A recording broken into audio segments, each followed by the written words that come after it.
Hello everyone, and this is the video of Legal Studies, Class 12, Unit 4, that is Human Rights of India, and we are dealing with the chapter that is Constitutional Framework and Related Laws in India.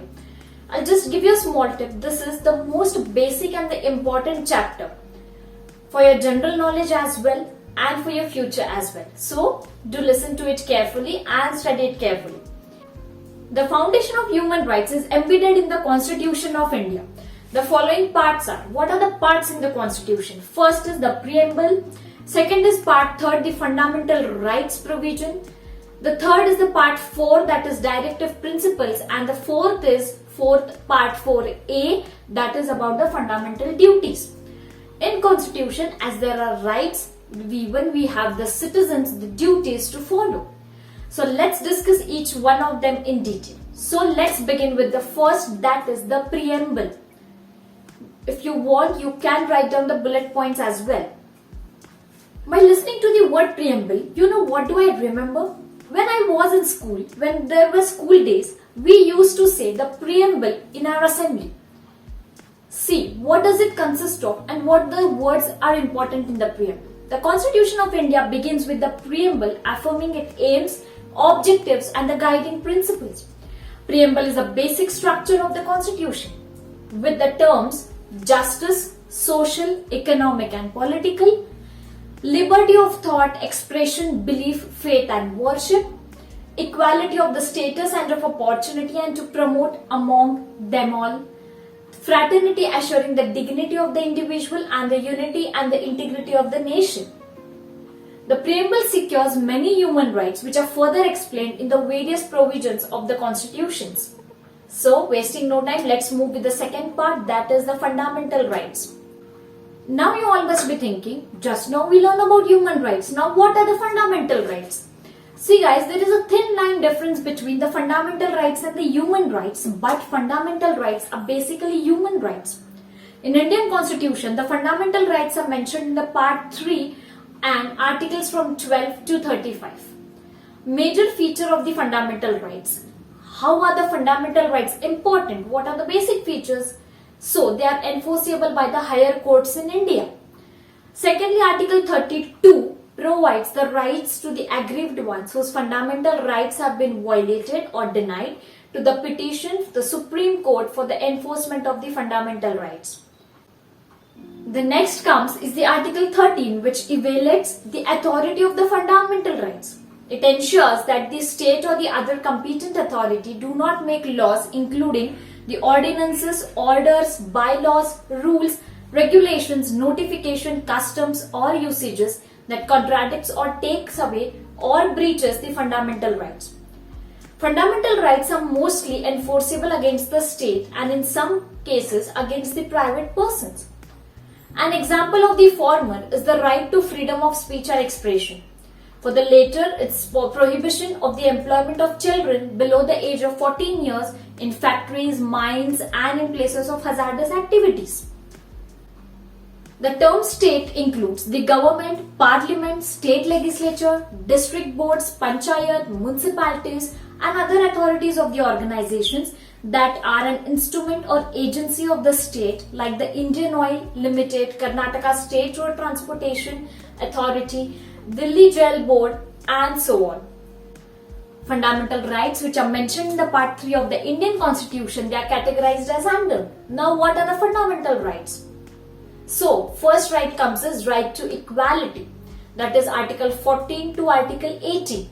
The right to equality includes equality before law, the prohibition of the discrimination on the grounds of the religion, race, caste, sexual orientation, gender or gender identity and or the place of birth, equality of opportunity in matters of the employment, the abolition of untouchability and abolition of titles.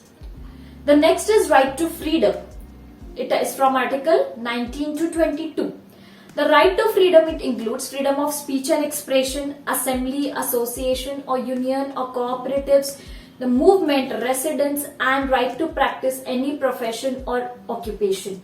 The next comes is the right against exploitation, that is from Article 23 to Article 24. The right against exploitation, it prohibits all forms of the forced labor, child labor and trafficking of human beings, etc. Children under the age of 14, they are not allowed to work. Remember, you have this provision article in the Constitution. Right to freedom of religion, that is Article 25 to 28. The right to freedom of religion, it includes the freedom of conscience and free profession, practice and propagation of religion, freedom to manage religious affairs, freedom from certain taxes and freedom from religious instructions in the certain educational institutions. Next comes is the cultural and the educational rights. Now that is Article 29 to Article 30. The cultural and the educational rights, they preserve the right of any section of the citizens to conserve their cultural language or script and the right of minorities to establish and administer educational institutions of their choice. And the last is right to constitutional remedies, that is Article 32. The right to constitutional remedies is present for the enforcement of fundamental rights. Besides, the right to privacy is protected as an inherent part of the right to life and personal liberty under Article 21 and as part of the freedoms guaranteed by Part 3 of the Constitution. It provides the inner sphere of the individual from interference from both the state and the non-state actors, and it allows the individuals to make the autonomous life choices. Why are fundamental rights important for a human? Now moving forward, on August 24, 2017, the Supreme Court of India ruled that, what did Supreme Court say? Right to privacy is an integral part of right to life and personal liberty, which is guaranteed in Article 21 of the Constitution. Article 21 is right to life. Now, Article 19 ensures the following freedom to all the citizens. Now, what are the freedom to us? We like when we have freedom, when anyone gives us freedom. So what is Constitution giving us? Article 19 ensures the following freedoms of the citizens. What are they? The first is freedom of speech and expression. The second is freedom to assemble peacefully and without arms. The third is freedom to form association or unions. The fourth comes is freedom to move freely throughout the territory of India. Freedom to reside and settle in any part of the territory of India, and freedom to practice any profession or to carry out any occupation, trade or business. But the point that you need to pay attention here is these freedoms are not absolute in nature. They rather come up with some reasonable restrictions. And the following table will explain those reasonable restrictions. With the first column, it enlists the freedom, and the second column describes the restrictions or conditions in which the respective freedom is not applicable. This table will be seen in this video. You can see the table here and I'll tell you what is the freedom and what are the restrictions to it. Okay? So here comes the first freedom, that is freedom of speech and expression. What's the restriction to it? Sovereignty and the integrity of India, or the security of the state, or friendly relations with the foreign state, or public order, or decency or morality, or contempt of court, or defamation, or incitement to an offense. This is the reasonable restriction for the freedom of speech and expression.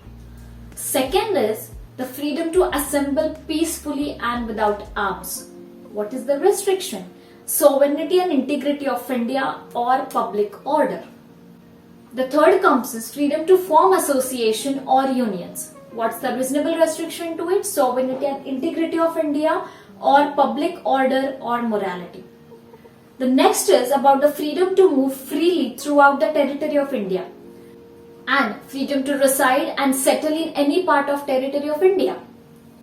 The restriction to it is interests of the general public or for the protection of the interest of any scheduled tribe. Next is the freedom to practice any profession or to carry on any occupation, trade or business.